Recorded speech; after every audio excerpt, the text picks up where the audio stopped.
جس کو کخ نہیں پتا ہوگا وہ پتہ ہے کیا کہتے ہیں. اور جناب حکومت آپ کو پتہ ہے کیا چاہتی ہے؟ حکومت جا رہی ہے نا نظر ثانی میں. تو آپ کو پتہ ہے 8-5 سے فیصلہ آیا تھا. یہ ایڈ ہاک جج لگا کر نا تو نمبر بنانا چاہتے ہیں. مطلب اتنی بنیادی بات پورے ریگولر میڈیا پر قابو کے باوجود، کنٹرول کے باوجود یہ نہیں آپ لوگوں کو سمجھا پائے کہ بھائی صاحب نظر ثانی یہ جو فیصلہ آیا یہ 13 ججز نے کیا ہے اور یہ 13 جج ہی نظر ثانی کی اپیل بھی سنیں گے. اڈہاک جج آپ 120 کر لیں وہ نہیں رہ سکتا. لیکن کوئی بندہ، آپ چلے جائیں بازار میں، وہ یہ کہتا ہے نہیں بس اپنے نمبر پورے کرنے کے لیے کر رہے ہیں. تو یہ حکومت کا کام ہے بیٹھ کے اس کو کلیئر. ان کا کام ہے نا، میرا کام تو نہیں ہے. اب آپ کا مسئلہ یہ ہوتا ہے کہ آپ فوراً قانون کی کتاب پکڑتے ہیں. As if you are attorney general, your name is not Mansoor Usman Awan. نہیں ہے، لیکن میں آپ صحافی ہیں. صحافی ہوتے ہوئے کچھ سوال تو اٹھا سکتا ہوں. ایڈ ہاک ججز کا اختیار کیا آئین نے دیا ہے حکومت وقت کو؟ تو اس پر اس طرح کا شور برپا کر کے آپ ایک پولیٹیکل انسرٹینٹی تو بنا سکتے ہیں. یار یہ نہیں ہو سکتا کہ آپ یہ کہیں. یہی بات تو وہ بھی کہہ رہے ہیں. جب فچ کیا کہہ رہا، سیاسی بے یقینی، اور سیاسی بے یقینی میں اب میں جو اس رپورٹ پہ جو بات کر رہا تھا نا، میں تمہیں یہ کہہ رہا ہوں کہ میں اس رپورٹ کو ایک خطرے کی گھنٹی بھی سمجھتا ہوں. کیونکہ اس نے یہ ان قوتوں کے ہاتھ مضبوط کرے گی جو کہہ رہے ہیں کہ forget anything، آپ کو کسی حد تک بھی جانا پڑے آپ گڑبڑ نہیں ہونے دینا. آ گئی سمجھ؟ گڑبڑ مطلب آپ کہہ رہے ہیں کہ اور سیاسی ہنگامہ اور پابندیاں. جی ہاں، وہ کہیں گے کہ یہ دیکھیے جی یہ ہم تو نہیں ہیں، یہ غیر ملکی ریٹنگ ایجنسیاں کہہ رہی ہیں کہ جی ملک جو ہے وہ کچھ استحکام کی طرف بڑھ رہا ہے، پراسپر، لہذا اگر فیس بک بند کرنے کرو، ٹویٹر بند کرنا کرو. اشرافیہ کے لیے تو کھلا ہے، لیکن لوگوں کی توجہ اکنامک پولیٹیکل سٹیبلٹی کے لیے اور اکنامک ریکوری کے لیے اور پریشر عوام پر جائے گا.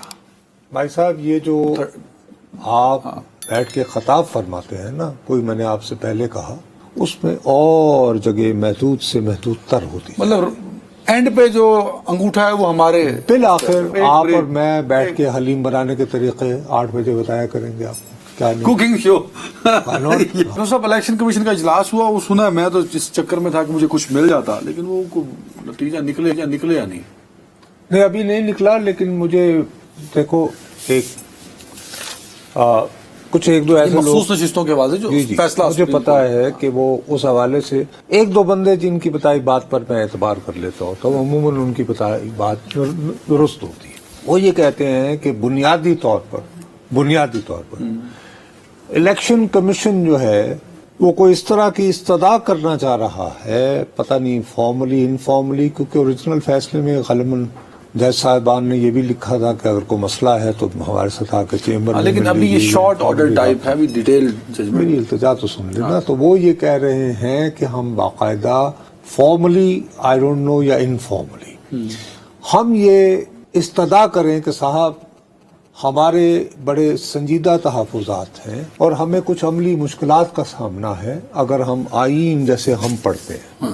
تو ہماری آپ سے درخواست ہے کہ آپ اس موضوع پر جلد از جلد جو ہے وہ اپنا تفصیلی فیصلہ جاری کر دیں، تاکہ اس کے بعد ہم مخصوص نشستیں. یعنی محسوس یہ ہو رہا ہے کہ الیکشن کمیشن جو ہے وہ اس حکم پر عمل درآمد کے لیے وقت مانگنا چاہ رہا ہے کہ جی آپ پہلے تفصیلی فیصلہ دیں تاکہ ہم اس کے بارے میں درخواست کر سکیں کہ سر مندرجہ ذیل بنیادوں پر آپ اس کا اثر نو جائزہ لیجئے بڑے جامع انداز میں. آپ کہہ رہے ہیں کہ تفصیلی فیصلہ دیں، پھر اس کے بعد ایک نظر ثانی والی بات آپ کر رہے ہیں. جی وہی نا جی کہ پھر ہم الیکشن کمیشن بھی جا سکتے ہیں نظر ثانی پہ اگر انہیں آرڈر ہوا ہے نا کہ یہ کرو. ہاں کا ہوا نا تو آرڈر ہوا. وہ آرڈر بابا کوئی راستہ میں نے سنا ہے کہ وہ یہ پوزیشن ایوالو یہ اسی لیے دیر ہو رہی ہے کہ ہم کس انداز میں یہ استدعا اپنی جو ہے اس کی سنوائی ہوتی ہے یا نہیں ہوتی. عملی جامہ پہنتا آپ کو بھی نظر نہیں آ رہا. یہ آپ کو سے کیا مراد؟ آپ کا ہر بات میں آپ یعنی میں آپ کو ایک سیدھی سادی بات رپورٹ کر رہا ہوں. میرا تو جب آپ کو منڈے والے دن بھی بات تھی کہ اگر آپ مجھ سے پوچھیں تو میری دانش میں ہے ناک یوں پکڑو یا یوں پکڑو. یہ سپریم کورٹ کا فیصلہ ہے. اور جب تک وہ اب تو نون لیگ کا بھی درخواست نمبر لگ گیا نا اس پہ نظر ثانی لیکن اس میں ٹائم فریم دے دیا ہوا ہے نا. ابھی جو شارٹ آرڈر ہے، شارٹ آرڈر میں تو ٹائم فریم دے دیا ہوا ہے. ہاں کہ 15 دن ہے آپ اب کے اس پاس. سے بچت کے راستے کیا ہیں؟ میں تو جاہل آدمی ہوں، مجھے آئین کا پتہ نہیں، نہیں، بڑی مجھے وزن قانون بات کا کی پتہ آپ نہیں، نے کہ الیکشن مجھے کمیشن- ہرگز ہاں، پتہ ٹھیک ہے، نہیں. صحیح، you are right. لیکن کوشش کاوش یہ ہو رہی ہے کہ کسی طرح ترلا منتا کر کے یہ کہا جائے کہ سر آپ یہ تفصیلی فیصلہ دے دیں، کیونکہ ہم یہ محسوس کرتے ہیں کہ دور رس انداز میں کل کو کوئی لوگ ہمارے گریبان پکڑیں گے. اور ایک حوالے سے شاید دیکھیں نا، بہرحال اگر 44 سال بعد سپریم کورٹ یہ کہہ سکتا ہے کہ ذوالفقار علی بھٹو، تو اس زمانے کے لوگوں کا تو پتہ نہیں لگایا جا سکتا. لیکن جو دوسرا فیصلہ سنایا تھا تو اس کے تو کچھ لوگوں کو ڈھونڈا جا سکتا تھا نا، جنہوں نے. اچھا یہ بھی بات ہوتی رہی ہے کہ جی 2018 میں بھی الیکشن ٹھیک نہیں ہوئے تو ان کے کوئی ذمہ دار ہوں گے نا.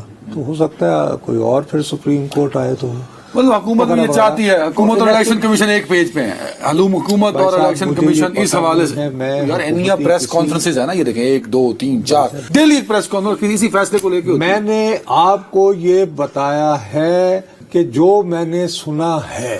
آپ نہ کہیں لیکن میں نے یہ میری آبزرویشن ہے. آپ اپنے پر لیں، میرے اوپر ہے کہ مہربانی، حکومت اور آپ- الیکشن کمیشن ایک پیج پہ ہیں. اچھا ایڈ ہاک ججوں کا معاملہ، سوشل میڈیا بند ہونے کے باوجود بھی چلو ایک آواز تو آتی ہے نا کہیں نہ کہیں سے. سوشل میڈیا کہاں بند ہے؟ جہاں پہ گوھر کے لیے بھی کھلا ہے اور ابیس لغاری کے اس لیے بھی کھلا ہے. پہ دیکھو ایک سیدھی سی بات ہے، پی ٹی آئی نے کہا کہ وہ